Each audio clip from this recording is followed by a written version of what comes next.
నేను కాంగ్రెస్ పార్టీ కార్యకర్తలు విజ్ఞప్తి చేస్తున్నా, మీరు ఎట్టి మీద గెలవరు, బీజేపీ గెలవబోతున్నది. ఇక్కడ కాంగ్రెస్ పార్టీ గెలిస్తే కాంగ్రెస్ పార్టీ గెలిచిందని చెప్పుకోరు, ఎంఏఎం పార్టీకి గెలిచిందని మాత్రమే మా నాయకులు చెప్పుకుంటారు, రాసి పెట్టుకోరు. అది అంతా అవసరమా మీకు కాంగ్రెస్ పార్టీ క్యాడర్?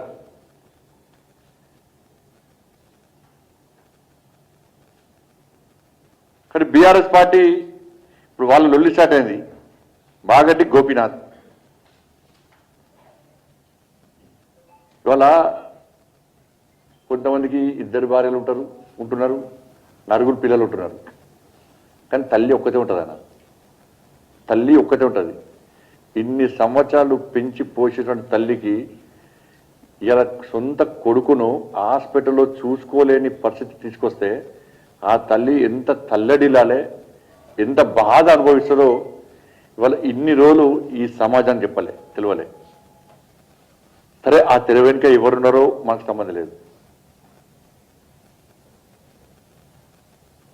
ఆ తల్లి ఏదో ప్రిపేర్ అయి చెప్పట్లేదు, ఆమె ఆవేదన బయటకు వస్తున్నది. ఆమె చదువుకున్న ఆమె, నిన్న ఆమె చూస్తుంటే బాధ అనిపిస్తున్నది.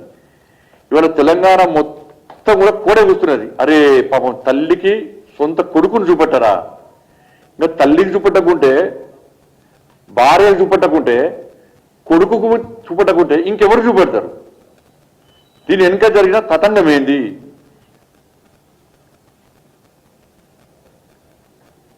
తల్లి డైరెక్ట్ కేసీఆర్ కొడుకు పేరు చెప్పింది.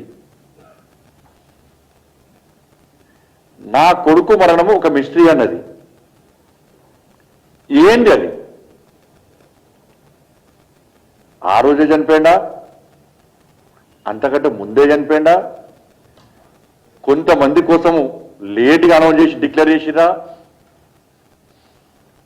దీని మీద విచారణ జరపాల్సిన అవసరం పక్కా ఉంది. హాస్పిటల్ డాక్టర్ల స్టేట్మెంట్ రికార్డ్ చేయాలి, హాస్పిటల్ యాజమాన్యం స్టేట్మెంట్ రికార్డ్ చేయాలి, మాగంటి గోపీనాథ్ గారి యొక్క తల్లి, వాళ్ళ భార్య, వాళ్ళ కొడుకు, వాళ్ళ స్టేట్మెంట్ రికార్డ్ చేయాలి. చూసండి, ఇవాళ నేను వీడియో చూసి, నేను వాళ్ళ కొడుకు పేరున్నది తారక్. నేను అమెరికా నుంచి మా నాన్న అంత్యక్రియలో పాల్గొనడానికి వస్తే నన్ను బీఆర్ఎస్ పార్టీకి సంబంధించిన మాజీ మంత్రి ఫోన్ చేసి రావద్దని బెదిరించిండు. ఇది మామూలు స్టేట్మెంట్ కాదు. ఇది వాళ్ళ తల్లికి లేరిపోయింది. నేను చూడని పోతే, ఐసీయూలో నా కొడుకుని చూడని పోతే నన్ను చూపెట్టలేదు. కేసీఆర్ కొడుకత్తనే వేడుకున్నా, పట్టించుకోలేదు. ఆయన ఐసీయూలో పోయి చూసొచ్చిండు. ఏం జరిగిందో తెలియదు. నేను మళ్ళీ పోయి మొత్తుకున్నా, చూపెట్టే అవకాశం ఏంటని, చూపెట్టలేదు. ఏం జరిగింది ఆడ? ఒక కన్న తల్లి ఆరోపణలు చేసినప్పుడు అందరి మనసు కరిగింది. ఇవాళ తెలంగాణ రాష్ట్రం మొత్తం ప్రతి ఒక్కరు బాధపడుతున్నారు. కానీ తెలంగాణ రాష్ట్ర ముఖ్యమంత్రి గుండె మాత్రం కరుగుతలేదు. ఎందుకంటే వీళ్ళు వాళ్ళు ఒకటి. ముఖ్యమంత్రి కొడుకు రేవంత్ రెడ్డి గారు ఇద్దరు దోస్తులు, వీళ్ళిద్దరు వ్యాపారాలు, వీళ్ళిద్దరు మన ప్రాపర్టీ పంపకాలు, ఇద్దరి మధ్య లోపాయికార ఒప్పందం. అందుకే డ్రగ్స్ కేసు పోయింది, ఫోన్ ట్యాపింగ్ కేసు పోయింది, ఫామ్ హౌస్ కేసు పోయింది, విద్యుత్ కొనుగోలు కేసు పోయింది, ఈ కార్ రేసు పోయింది, కాళేశ్వరం కేసు పోయింది. దేని ఒక్క దానిలో విచారణ జరపలేదు. ఎందుకంటే విచారణ పేరుతోనే కేసీఆర్ అనే వ్యక్తి పోయి ఢిల్లో మూట కలుపుతాడు, ఇట కేటీఆర్ పోయి రేవంత్ రెడ్డి గారికి పైసలు ఇస్తాడు. వీళ్ళిద్దరి మధ్య పైసల దండ. మాగంటి గోపీనాథ్ గారి యొక్క ఈ దిలలో పూర్తిగా ఎక్కడ వివాదమైంది, ఎక్కడ గొడవలు అవుతున్నాయంటే మాగంటి గోపీనాథ్ గారి యొక్క ఆస్తి పాస్తుల విషయంలో కేటీఆర్ కు మధ్య, రేవంత్ రెడ్డి మధ్య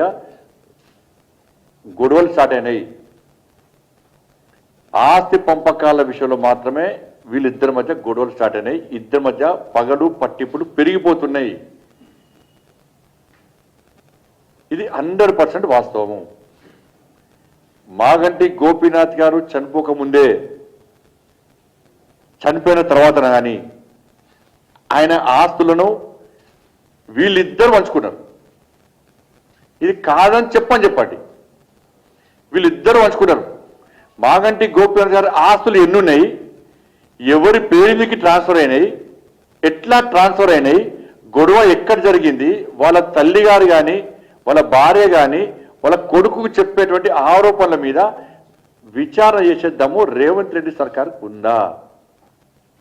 చెయ్యడు. ఎందుకంటే ఈయన భాగస్వామ్యం ఉంది కాబట్టి. మీరు చూడండి, నిన్న వాళ్ళ తల్లి స్టేట్మెంట్ ఇస్తే ఇంతవరకు కాంగ్రెస్ పార్టీ స్పందించలే. అంత పెద్ద ఇష్యూ అది. ఇంతవరకు కాంగ్రెస్ పార్టీ స్పందించలే, బీఆర్ఎస్ పార్టీ స్పందించలే. స్పందించాలనుకుంటే మళ్ళీ ఇద్దరు ఫోన్లు మాడుకోవాలి. కేటీఆర్ గారును రేవంత్ రెడ్డి గారు ఫోన్లు మాడుకోవాలి. నువ్వేం మాట్లాడాలి, నేనేం మాట్లాడాలి. ఆర్కే గవర్నమెంట్ ఇడా ఏంటి అంటే రేవంత్ గారు ఏమంటారు, బీఆర్ఎస్ బీజేపీ ఒకటే అంటాడు. ఈయన ఈ కేసీఆర్ కొడుకు ఏమన్నాడు, నేను రేవంత్ రెడ్డి ఒకటట. మాగంటి గోపీనాథ్ ఆస్తి పాస్తుల విషయంలో వెంటనే చర్చ జరపాలి, ఎంక్వైరీ చేయాలి, విచారణ జరపాలి. ఎవరికి ట్రాన్స్ఫర్ అయినాయి, ఎవరి పేరు మీద ట్రాన్స్ఫర్ అయినాయి, రేవంత్ రెడ్డి గారి పేరు మీదకి ఎన్ని ట్రాన్స్ఫర్ అయినాయి, కేసీఆర్ కుటుంబం పేరు మీదకి ఎన్ని ట్రాన్స్ఫర్ అయినాయి, వాళ్ళ తల్లే నా కొడుకు మన ఒక మిస్టేక్ అంటున్నది, ఏం జరిగింది, మాగంటి గోపీనాథ్ గారు ఎప్పుడు చనిపోయారు, ఎన్ని రోజులకు హాస్పిటల్ వర్గాలు చనిపోయినట్టు డిక్లేర్ చేశారు, ఎందుకు లేట్గా డిక్లేర్ చేశారు, ఎవరి కోసం లేట్గా డిక్లేర్ చేశారు,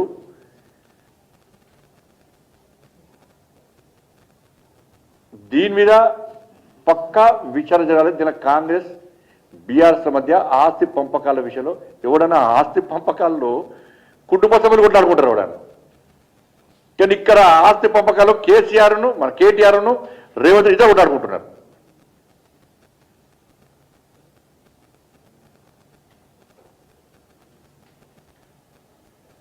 ఇది 100% వాస్తవం. రేవంత్ రెడ్డి గారికి మళ్ళీ చెప్తున్నా, నీ లోపల నిజాయితీ ఉంటే, నీకు ఏం సంబంధం లేదు అనుకుంటే, నువ్వును కేసీఆర్ కుటుంబం ఒక్కటి కాదు అని అనుకుంటే, ఈ ఆస్తి పంపకాల్లో నీకు భాగస్వామ్యం లేదు అనుకుంటే గుండె మీద చేసుకొని చెప్పు. నువ్వు విచారణకు ఎలా ఆదేశించు, విచారణకు ఆదేశించు. నీ పేరు మీద ఏం డాక్యుమెంట్స్ లేవు చూపెట్టు. ఎందుకు లేవు, ఎట్లా ఉన్నాయో చూపెట్టు. ఎవరి పేరు మీద చూపెట్టు. వాళ్ళ భార్య పేరు మీదకి అయినాయా, వాళ్ళ తల్లి పేరు మీదకి అయినాయా, లీగల్గా అయినాయా, ఇల్లీగల్గా అయినాయా, ఇంకెవరి పేరు మీద అయినాయా, ఏం జరిగింది, నువ్వు ఎందుకు స్పందిస్తావు?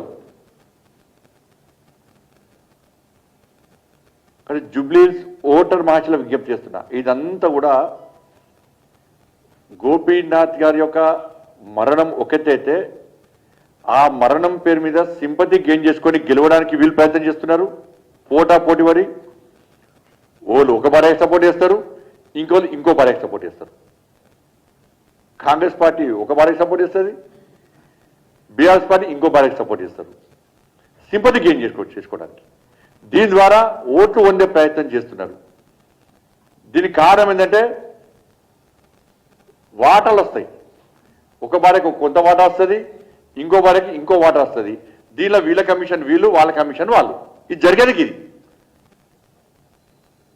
దాని మీద తప్ప జూబ్లీహిల్స్ అభివృద్ధి 10 సంవత్సరాలు వాళ్ళు ఏం చేయలే, 2 సంవత్సరాలు వీళ్ళు ఏం చేయలే, దాని మీద చర్చ జరగద్దు అన్న ఆలోచనతో ఇదంతా తతంగం అంతా నడుస్తున్నారు వీళ్ళు.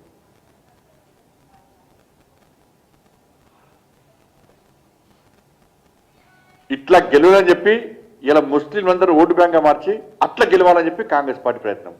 బీఆర్ఎస్ పార్టీ మొదటిదాకా ప్రయత్నం చేసింది, కలవే వాళ్ళకి ఫీల్ గారు అధిక పక్కన. బీఆర్ఎస్ పార్టీ ఫీల్ ఉన్నాయి.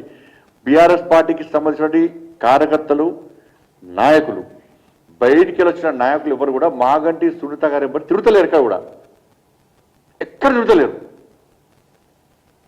ఎందుకంటే వాళ్ళకి కన్ఫ్యూజన్ ఉన్నారు, మేము ఈ కుటుంబాన్ని సపోర్ట్ చేయనా, ఆ కుటుంబాన్ని సపోర్ట్ చేయనా, ఏది ఫ్యాక్ట్?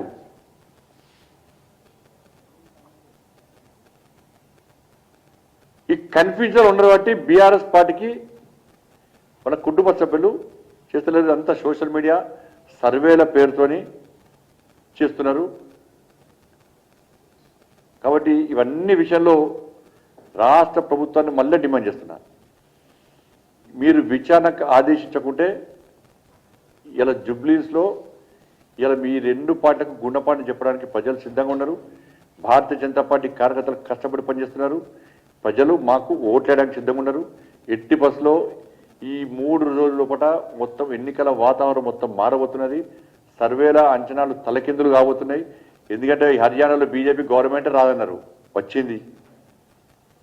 ఇదే కేసీఆర్ కుటుంబం ఏం చేసింది? అసెంబ్లీ ఎలక్షన్ప్పుడు కాంగ్రెస్ రాదు మేమే వస్తామని చెప్పుకున్నారు, వచ్చి రాళ్ళు.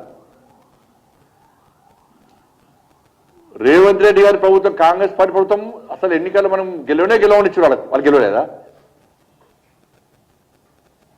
మహారాష్ట్రలో బీజేపీ గవర్నమెంట్ రాదన్నారు, రాలేదా? ఇక్కడ బీజేపీ ఎంపీ 2 గెలుస్తున్నారు, 8 గెలిచినాం. మొన్న శాసన మండలి ఎన్నికలు కూడా బీజేపీ 3rd ప్లేస్ అన్నారు. శాసన మండలి ఎన్నికల్లో బీజేపీ 3rd ప్లేస్ అన్నారు. బీఆర్ఎస్ పార్టీ క్యాండిడేట్ కరిగారు, కాంగ్రెస్ పార్టీ అడ్రస్ లేకుండా వీకారు. వాళ్ళకి మాకు ఓటుతేర ఫరక్ చాలా ఉన్నది, టీచర్స్ విషయంలో కానీ గ్రాడ్యుయేట్ విషయంలో కానీ. కానీ ఈ సర్వేలను ప్రజలు నమ్మద్దు, తప్పుడు ప్రచారంతోనే సర్వేలు చేసే ప్రయత్నం చేస్తున్నారు. ప్రజల నాడి అది, ప్రజల ఆలోచన అది. ప్రజలు అభివృద్ధి కోరుకుంటున్నారు. ప్రజలు ఎంఏ పార్టీని వ్యతిరేకిస్తున్నారు. భారతీయ జనతా పార్టీ పాత బస్తీనే కొత్త బస్తీ ఇవ్వాలనుకుంటే ఇవాళ ఈ కాంగ్రెస్ పార్టీ ఈ భాగ్యనగర్ మొత్తం కూడా పాత బస్తీ చేయాలని చెప్పి ఆలోచనతో కుట్రగా వివరిస్తున్నది. గతంలో బీఆర్ఎస్ జుబ్లీస్ను డ్రగ్స్కు అడ్డగా మార్చింది. ఇలా కాంగ్రెస్ పార్టీ జుబ్లీస్ను చైన్ స్నాచర్లకు